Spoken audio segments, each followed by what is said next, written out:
Assalamualaikum warahmatullahi wabarakatuh. Waalaikumsalam warahmatullahi wabarakatuh. Kembali lagi di channel Santri Sundra, Santri Sunan Derajat.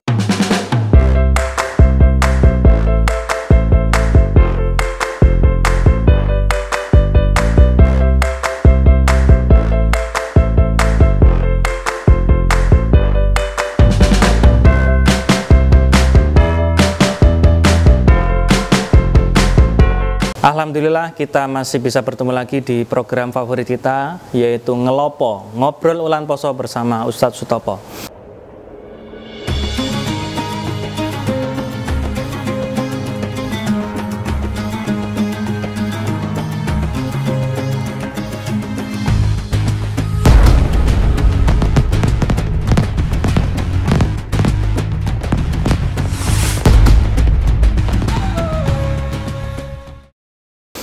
Alhamdulillah para pemirsa, kemarin kita sudah ngobrol bareng bersama narasumber kita tentang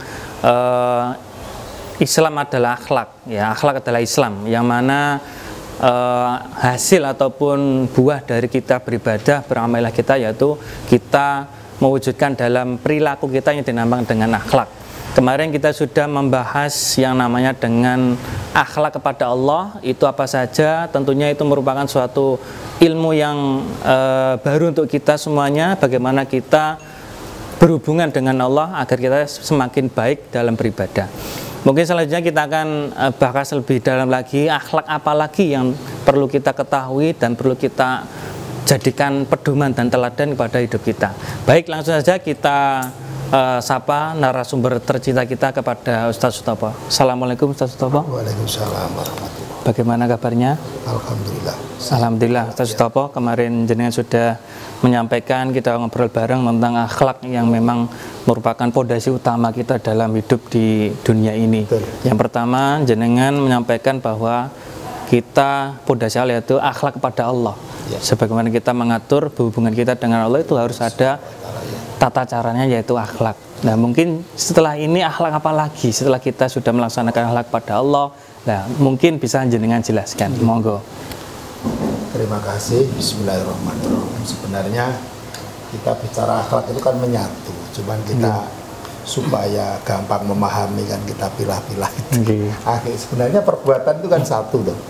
Sehingga kita pilah-pilah ada. Kalau perbuatan itu baik namanya akhlak mahmudah, terpuji. Kalau jelek namanya madmumah. Nah, sehingga para ulama gampang lah, kategori baik itu seperti apa, akhirnya dipilah-pilah itu. Yang baik hubungannya dengan Allah Subhanahu wa taala, yang kemarin itu harus mentauhidkan Allah, mengesahkan Allah, harus tawakal kepada Allah, harus selalu ingat kepada Allah, yang kemarin kita bincangkan. Apakah itu saja? Tidak, tentunya diri kita tentunya harus punya akhlak yang terkait dengan diri kita, di kondisi diri kita sendiri. Maka kalau melihat itu berarti yang pertama yang akhlak dengan diri kita, yang kemarin kita istilahkan saja akhlak kepada Allah, yang sekarang ini kita coba bicarakan akhlak pada diri kita sendiri. Yang pertama adalah namanya syukur.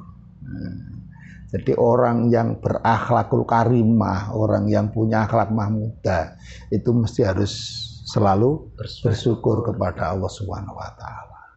Syukur niku kalau Imam Ghazali kan tingkatannya, rangganya ada tiga itu. Yang pertama harus meyakini bahwa apa yang ada ini, apa yang nikmat yang diberikan kita ini, kita yakini itu adalah pemberian dari Allah. Tanpa itu kita tidak bisa bersyukur. Yang kedua adalah pakai lisan, mengucapkan alhamdulillah, terima kasih. Jadi terima kasih, alhamdulillah itu munculnya dari dalam keyakinan kalau itu pemberian dari Allah. Misalkan sehat, sama tanya kepada saya, Pak, gimana kabarnya? Alhamdulillah sehat. Saya harus meyakini bahwa kesehatan itu dari Allah, sehingga kita bisa ngomong alhamdulillah, segala puji bagi Allah tadi. Yang ketiga, menggunakan pemberian itu sesuai dengan tujuan si pemberi. Itu jenis syukur. Kalau kita ini diberi kesehatan oleh Allah Subhanahu wa taala, mulut kita mengatakan alhamdulillah, kemudian kesehatan ini justru kita buat maksiat, itu namanya tidak syukur gitu loh. Kufur ya, kufur, mengkufuri pemberian itu kayak gitu ya. Ibaratnya saya memberi sampean baju, Mas ini baju, matur nuwun Pak, kemudian baju sampean buang, itu kan sama saja menghina saya toh. Sama kita juga begitu. Kita terima kasih pada Tuhan, ternyata tidak kita, itu namanya syukur. Kalau kita itu selalu bersyukur, maka akhirnya kita muncul sikap yang kedua yang namanya sabar. Sabar itu ada, sabar itu kata sesepuh kita itu ada 3 itu. Sabar menjalankan ketaatan, sabar menjauhi kemaksiatan, sabar menerima ujian. 3 itu. Jadi kita harus sabar. Melaksanakan ketaatan itu tanpa kesabaran tidak bisa. Anak mondok kerasan di pondok, itu kalau dia tidak punya kesabaran tidak bisa. Nah, isone sabar karena syukur tadi. Soalnya di pondok itu juga ya tidak gampang ya. Sama jauh-jauh dari mana? Sumatera. Terus kerasan di sini, kalau tidak punya kesabaran tidak mungkin. Nah, mengapa sabar? Ya karena syukur menikmati saya diberi kesehatan oleh Tuhan, maka saya mencari ilmu, saya harus punya kesabaran. Yang kedua adalah sabar menjauhi maksiat, itu juga begitu. Maksiat sekeliling kita luar biasa. Kalau kita tidak punya kesabaran, tidak mungkin bisa punya menghindari itu. Cuman yang sering di masyarakat jangan sabar itu hanya difokuskan pada sabar menerima cobaan. Nah itu erat hubungannya dengan syukur. Kalau kita itu pandai bersyukur, tidak akan orang itu mengeluh dan menerima cobaan. Misalkan cobaan tidak punya uang, misalnya jauh-jauh dari apa? Sumatera. Tapi dia kan ingat, gak punya uang kan bulan ini Pak, bulan kemarin kan punya, masih lebih banyak punyanya daripada tidaknya. Yang kedua, walaupun tidak punya uang kan masih bisa makan. Kan alhamdulillah kan ya. Itu berarti erat sekali antara apa? Kalau saya mengistilahkan, walaupun dulu mana ya sama saja. Tapi kalau saya mengistilahkan syukur dulu, kemudian sabar. Malah kalau dalam Al-Quran ini tadi saya tulis, ya ayyuhalladzina amanu isbiru wasobiru. Ada isbiru wasobiru. Kata Mbah Nawawi Banten dalam tafsirnya itu. Nah isbiru ini 3 sabar itu. Nah wasobiru, sabar kaitannya dengan orang lain. Diganggu orang lain kemudian sabar, itu bahasanya wasobiru. Tapi isbiru ya tadi, sabar melaksanakan ketaatan, sabar menjauhi kemaksiatan, sabar menerima ujian, cobaan. Nah, setelah syukur, kemudian sabar, yang berikutnya adalah tentunya kita harus jujur. Sebagai bukti akhlak yang terpujilah, jujur pada dirinya sendiri, pada siapa yang kita katakan itu adalah sesuai dengan apa yang ada, sesuai dengan suara hati kita, itu namanya jujur. Malah Kanjeng Nabi kan wanti-wanti, sampai Kanjeng Nabi sebelum jadi Nabi kan yang menonjol kan kejujurannya itu, sehingga ada sebutan apa? Al-Amin, itu kan begitu. Nah kita mestinya harus begitu. Jadi kejujuran itu pahit di depan, tapi manis di belakang. Yang berikutnya adalah al-wafa bil ahdi, hampir sama dengan jujur. Jadi kalau kita berjanji, ya kita berusaha untuk memenuhi. Jadi hampir samalah dengan jujur. Atau mungkin bahasa lain itu adalah amanah, bisa dipercaya. Terus yang mungkin terakhir adalah apa itu yang biasa kita sebut apa? Ifah itu. Menjaga apa? Kesucian diri, tidak berbuat yang kurang baik, menjaga ya macam-macam ifah itu ya banyak di kitab akhlak kan banyak itu.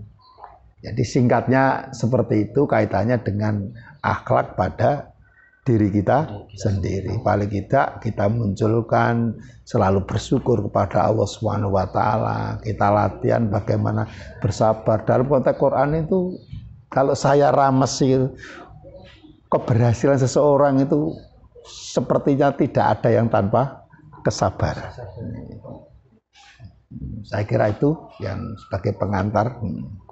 Baik, terima kasih. Begitu jelas dengan menyampaikan bahasanya ada beberapa yang perlu kita cermati dalam akhlak pada diri sendiri. Saya ada sedikit pertanyaan ketika jenengan menyampaikan ada ifah tadi ya, menjaga diri. Di zaman kita yang memang serba globalisasi digital dan sebagainya, dengan begitu banyak gempuran yang namanya akhlak yang kurang baik dari medsos ataupun bagaimana, itu bagaimana cara kita untuk membentengi diri menurut jenengan itu bagaimana? Kalau kita bicara ifah itu kan cara paling gampang itu kan menjaga kesucian panca indera kita ini, menjaga kesucian jasad kita, menjaga kesucian lisan, menjaga kesucian makan dan minum. Maka ya laki-laki saya bilang bahwa yang paling selamat dan ya di pesantren itu. Makanya jelas sudah diatur. Kemudian cara berbicara selalu dipantau oleh seniornya, misalkan ngapunten, 1-2 miso, memang bawaan dari rumah pasti diingatkan. Mas, Dek, jangan begitu, mesti begitu. Termasuk mata, paling enggak ya lebih selamatlah di pondok ini. Saya kira untuk pemuda masa-masa belajar itu yang paling latihan untuk itu ya paling cocok di pesantren ini menurut saya. Jadi waktunya habis untuk tholabul ilmi ketika mereka sudah kondisi lelah kan mau tidak mau harus tidur mereka. Bangun tidur kan sudah tholabul ilmi sehingga tidak ada waktu untuk berpikir aneh-aneh dan melakukan hal-hal yang kurang bermanfaat. Waktunya kan sudah sangat padat sekali melihat. Terus bagaimana untuk yang mungkin belum punya kesempatan untuk di pesantren di luar sana kan masih banyak sekali. Mungkin mereka juga bingung. Saya ini sebagai kebutuhan saya untuk di digital ini, lihat di internet itu bagaimana untuk ya, butuh latihan, butuh berusaha sekuat tenaga karena dalam Al-Qur'an itu kesuksesan seorang itu tidak ada yang tidak pakai kata sungguh-sungguh. Ittaqullaha haqqa tuqatih wajahidu haqqa jihadi, kan begitu. Orang Quran memerintahkan untuk santai-santai, tidak ada, harus bersungguh-sungguh. Demikian juga dalam melatih diri kita juga harus bersungguh-sungguh. Caranya ketika tidak ada kesempatan untuk ke pesantren, ya mungkin majelis-majelis taklim minimal menurut saya itu harus dilakukan. Di mana bisa mendengarkan itu karena apa? Karena telinga mendengar sebuah kebaikan, mata melihat sebuah kebaikan itu hal yang harus dilakukan. Tanpa mendengarkan, tanpa itu ya kita bagaimana pengen mendengarkan saja? Tidak. Maka lagi-lagi saya katakan kesuksesan seseorang anak atau generasi itu ya 3 hal itu. 1 di keluarga, yang kedua di lembaga pendidikan, yang ketiga adalah lingkungan. Apalagi tidak di pesantren, lembaganya baik, keluarganya baik. Antara lembaga dengan keluarga dengan lingkungan itu kan ada yang namanya antara keluarga dengan pendidikan itu kan ada lingkungan. Itu yang pengaruhnya cukup luar biasa. Sehingga sebagai orang tua itu harus selalu melihat itu, melihat kalau misalkan bukan berarti tidak percaya pada lembaga pendidikan, enggak, tapi paling enggak tahulah ketika dia itu tidak di pesantren, anak saya itu betul nyampe sekolah apa? Tidak. Suatu ketika ketemu gurunya, ketemu kepala sekolahnya, paling tidak tanya-tanya tentang. Sehingga mestinya seorang wali murid itu harus kenal dengan siapa gurunya, siapa yang bertanggung jawab.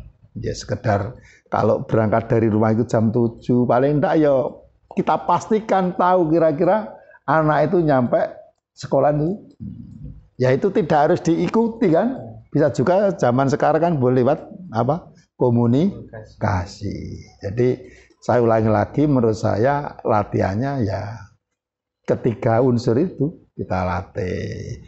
Keluarganya juga harus, ya di keluarga itu tidak sekedar memberitahu, yang paling pas itu di keluarga itu ya memberi contoh. Anak itu kalau sering diomongi kadang-kadang ya bosan juga, apalagi orang tua setiap hari ngomong. Tapi kalau dicontohkan setiap hari orang tuanya itu, oh begitu. Setiap hari orang tuanya, jamaahnya aktif, setelah jamaah baca Quran kan akhirnya membaca-baca lah ya. Tapi kalau itu tidak pernah terlihat oleh anak itu ya, itu sehingga di sekolah itu diberitahu oleh gurunya, kamu jamaah harus aktif setelah jamaah baca Quran. Tapi dia tidak pernah melihat tontonan itu kan, hanya di otaknya ketika ada pertanyaan saja. Bagaimana apa yang dilakukan setelah jamaah, ya bisa ngisi baca Quran begitu, tapi tidak pernah melaksanakan. Itu kelemahannya ketika tidak ada kesempatan di pesantren. Tapi kalau keluarganya kondusif sih gak masalah. Tapi kalau keluarganya sibuk, yang laki-laki juga sibuk, yang ibunya juga sibuk, walaupun fasilitas ada, itu malah berbahaya. Ya, kira-kira begitu. Iya Pak, ini mengenai akhlak mamuda, akhlak yang baik Pak. Iya. Jadi kan tidak jauh dengan kata-kata ilmu Pak. Betul. Lah, ketika kita membicarakan akhlak dengan ilmu, kan sekarang itu banyak yang salah menggunakan, ibaratnya mendahulukan ilmu daripada akhlak. Nah, bagaimana caranya agar ilmu dan akhlak itu bisa seimbang? Betul. Kalau kita baca kitab-kitab yang dulu-dulu, itu memang dahulu akhlaknya. Malah ada keterangan begini, para ulama-ulama dulu itu, kalau ada santri datang ke ulama, yai, mau, kalau dulu kan modelnya, kalau belajar kan misalkan pengen ahli hadis kan datang ke ulama ahli hadis, kan belum ada lembaganya kan, datang ke sana. Oleh kiainya dilihat, belum diberi ilmu dulu, dia dilihat dulu. Kalau akhlaknya sudah baik, mungkin 1 bulan, 2 bahkan 1 tahun, akhlaknya kok baik, baru diberi ilmu. Kalau dulu begitu. Karena apa? Karena di dalam keterangan itu, orang itu kalau pinter, kemudian kok akhlaknya baik, maka kepandainya itu menjadi sempurna. Tapi sebaliknya, orang itu kok pinter, kemudian akhlaknya jelek, ya sempurna dalam kejelekannya. Nah ini bahayanya di situ. Nah itu tempo dulu. Nah sekarang karena ada lembaga, maka biasanya berbarengan. Di samping karena belajar sekarang dituntut dengan ukuran umur dan sebagainya, tetap ilmu diberikan, bagaimana ilmu itu disesuaikan dengan perilaku yang namanya akhlak tadi. Jadi dibarengkan sekaligus proses pembelajaran itu, karena sekarang itu ada aturan kurikulum dan sebagainya. Tapi tetap akhlak lebih pada, menurut saya, lebih pada pendampingan. Itu yang lebih efektif. Akhlak itu tidak sekedar diceritakan, tapi pendampingan, ditunjukkan, diarahkan. 1-2 tidak cukup, berkali-kali bahkan mengatakan, oh gini, tidak sekedar itu. Seperti di pesantren kita itu nyuwun sewu. Kalau abaya itu setiap Jumat pagi ya, menyampaikan, kecuali yang besar-besar itu kan setiap hari. Anak-anak sanawiyah, aliyah, SMK itu kan, SMP itu kan hanya 1 minggu sekali ketemu abaya, disampaikan, mendengarkan. Tugasnya pengurus kan mendampingi. Apa yang disampaikan oleh abaya itu dilakukan tidak oleh anak santri ya sih. Itu harus, tidak cukup diberitahu tok, tidak cukup. Demikian juga di masyarakat juga begitu. Ya, sehingga ada kontrol keluarga, kalau bisa di masyarakat lingkungan juga harus ada kontrol. Ya kira begitu. Baik, terima kasih Ustaz Toko, waktu sudah menunjukkan penghujung acara ini. Terima kasih sekali atas penyampaiannya tentang akhlak kepada diri kita sendiri, yang mana tentunya semoga apa yang kita sampaikan bisa menjadi ilmu yang bermanfaat untuk semua yang mendengarkan dan melihat tontonan di video ini. Terima kasih, kita akan selanjut lagi untuk di kesempatan yang selanjutnya. Alhamdulillah, untuk kesempatan kali ini sudah berbicara tentang bagaimana akhlak diri kita sendiri, yang mana tadi sudah disampaikan jelas sekali oleh Ustadz Sutopo. Tentunya itu merupakan suatu acuan ataupun teladan bagi kita untuk kehidupan kita lebih baik. Saya rasa waktu kita sudah cukup di kesempatan kali ini. Insya Allah kita akan lanjut lagi di kesempatan berikutnya. Jangan lupa like, comment, share, dan subscribe channel Santri Sundra, Santri Sunan Derajat. Terima kasih atas perhatiannya. Saya akhiri. Assalamualaikum warahmatullahi wabarakatuh. Waalaikumsalam warahmatullahi wabarakatuh.